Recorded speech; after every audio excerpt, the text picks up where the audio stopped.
All right, so we got a question here about music theory, in particular, seventh chords. So the question is, I don't see where the minor triad is, and I don't see where the minor seventh is. We're trying to figure out an A minor seventh chord. So this all can be traced back, like most things in music theory, you can always go backwards.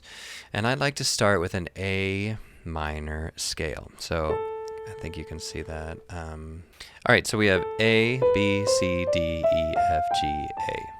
So that is, if you put your thumb on the A, that's thumb, and then 2, 3, thumb comes under, thumb, 2, 3, 4, 5. So the fingering is 1, 2, 3, 1, 2, 3, 4, 5. 1, 2, 3, 1, 2, 3, 4, 5. Back down, 5, 4, 3, 2, 1, 3, 2, 1. 5, 4, 3, 2, 1. Third finger comes over, 3, 2, 1. Okay, so that's an A minor scale. In the A minor scale, there are scale degrees. A is 1, B is 2, and so on and so on. So if I come back here, A, B, C, D, E, F, G, A. All right, so we can think of these in terms of scale degrees. 3, 4, 5, 6, 7, 8. If we come over here, see how this is 1, right? 1, 3, C is 3, 5, E is 5, and 7. 1, 3, 5, 7. 1, 3, 5, 7, 1, 3, 5, 7. Now this is supposed to have a sharp there. This is a major 7, or a dominant 7. A major 7 has a sharp here and a sharp here. A minor has no sharps. So the question is, how do we know what's a major and what's a minor? It all comes down to knowing a few things. You can either think in half steps, you can think in terms of the scale, or you can think in terms of intervals. You could either know that A to C sharp is a major third, or you could either know, just off the top of your head, that A to C is a minor third. But all of that information assumes that you know how many half steps are there and what the scale is of A major versus A minor. In A major, we have A, B. I'll put the sharps above here, so A major. The third is C sharp. The sixth is F sharp. The seventh is G sharp. And the A is natural. So we have A, B in major.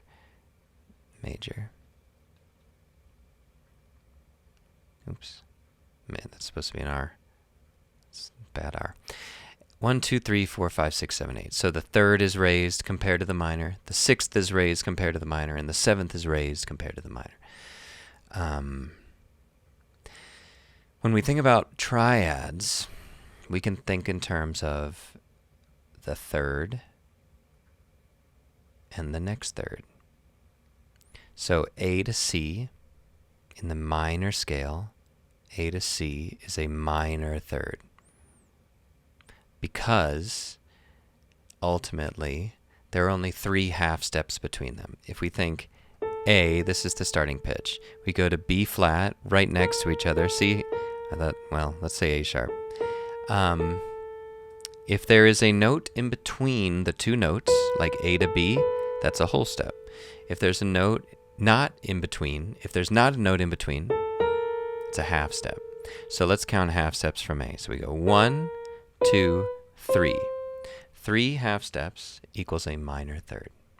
Minor 3 equals 3 half steps. Sorry, E, that's supposed to be a T. Come on. You know what I mean. Okay, E, let me see if I can, E, there you go. Steps. Okay, minor third equals 3 half steps. A major third is 4 half steps. just do that. So between A and C sharp, let's count those. So we have A, and then we go 1, 2, 3, 4. That's 4 half steps. 1, 2, 3, 4. 4 half steps, that means it's a major third. So here we have a minor third, A to C. 1, 2, 3. And then C to E, let's count that. So we go C, and then 1, 2, 3, 4 half steps.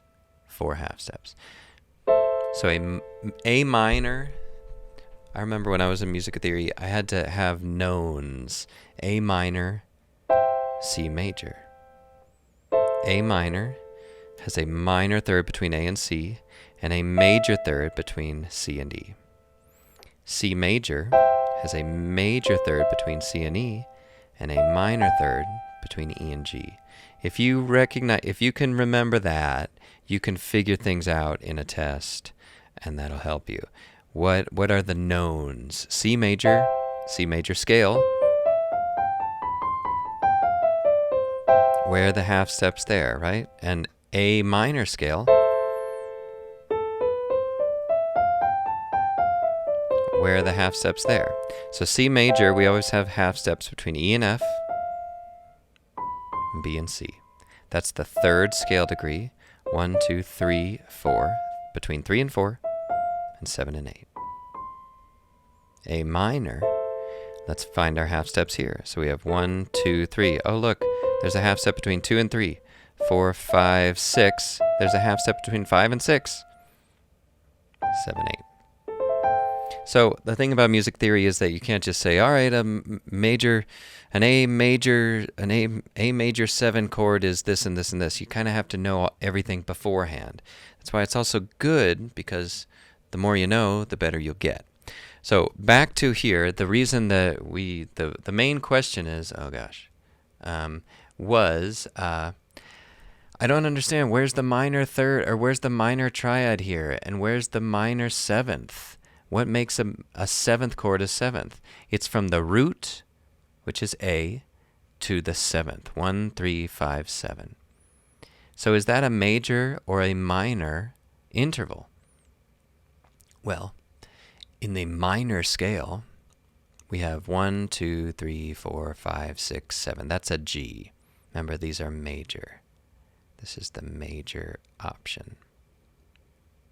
But in the minor scale, 1, 2, 3, 4, 5, 6, 7, that is a natural. There in A minor, there are no sharps or flats. That's the natural. So that is a minor seventh, not only because it's in the minor scale here, although sometimes that doesn't work. Like, for instance, the second is a major second, even though it's in the minor scale. But just go with what the truths are. Half steps, right? If you have to go back and figure it out, you can figure it out. 1 to 8 is 12 half steps. A to A. Let's count that. 1, 2, 3, 4, 5, 6, 7, 8, 9, 10, 11, 12. If we know that between G and A is a whole step, we can just subtract 2, because a whole step is 2 half steps. So that's 10 half steps. So maybe write this down. So minor second, 1 half step. Major second, 2 half steps. Minor third, 3 half steps. Major fourth, 4. Perfect fourth, 5 half steps. Augmented fourth, 6 half steps. Perfect fifth, 7 half steps. Minor sixth, 8 half steps. Major sixth, 9 half steps. Minor seventh, 10 half steps. Major seventh, 11 half steps. Perfect eighth, P8, 12 half steps. So once you memorize all of this, you don't have to do all that. But if you don't know it, and you don't know the reason why, you kind of do have to know it. All right, so the reason this is a minor triad is that A to C is a minor third, And you can either think A to E is a perfect fifth or C to E is a major third. If you can't remember which is which, go back to A minor versus C major. A minor, minor third, A to C. C major, major third, C to E. So in a triad, major and minor, the bottom note tells you, the bottom interval tells you the quality. Does that make sense? And then the top one here is the opposite. So A to C is minor third, C to E, major third. C to E, major third, E to G, minor third. I know it's a lot of information. Try to just continue to be exposed to it. Continue to be exposed to it. The more you'll get used to it, the more you'll be able to do it. Try and memorize it. Try and memorize as much as you can. So we have A major 7, the first one over here, right? What do we have here? A to C sharp. Well, we know A to C is a minor third. Add a half step, it's a major third. So that's a major third. And then C sharp to E, we know C to E is a major third. C sharp to E reduces it, makes it smaller, so it's a minor third. Or you could think this is a perfect fifth. A to G sharp, major 7th. 11 half steps. Or in the key of A major, it is in the key signature, so it's a major 7th. Major's a little easier, it's all truth. A to B, major 2nd. The third one, major 3rd. Perfect 4th, perfect 5th. Major 6th, major 7th. Perfect 8th. The major tells you the real intervals. So this one, A, this is a major 3rd, right? A major, A to C sharp, major 3rd. C sharp to E, minor 3rd, or perfect 5th here. Oops. And then A to G. So if we think we're in a major scale, A to G sharp is normally in the key signature, so that'd be a major 7th, but it's not. So we reduce it, we lower it from a major 7th to a minor 7th. So this is a A7. This is also known as a dominant 7th chord. Dominant 7. Because it has this strong pull to the next, to D. So A is the 5th of D. 5, 4, 3, 2, 1. Right? So we go. And then usually the 7th resolves down by a half step. So this would be there. Maybe that's a little advanced, but you should know that too. And then here we have A, C, E, G. So this is, if we think we're in the major scale of A, none of these are in the key signature. So A to C, that's usually a major 3rd, but here it's natural, so let's make it a minor 3rd by reducing it. Here we have a perfect 5th. So minor 3rd plus a perfect 5th is a minor triad. And then we've got another note, which is 1, 3, 5, 7. I like counting by threes. Or what is that counting by threes? Odd numbers. 1, 3, 5, 7. 1, 3, 5, 7. 1, 3, 5, 7. That's a 7th. So we have a major. Usually it's major if it were sharped, but it's not. So that's a natural. We lower it, reduce that interval, and it becomes a minor 7th. All right, so this is all about sevenths. It's a great concept, a great thing to know. Watch this a couple times. Hit me up with any questions. Thanks.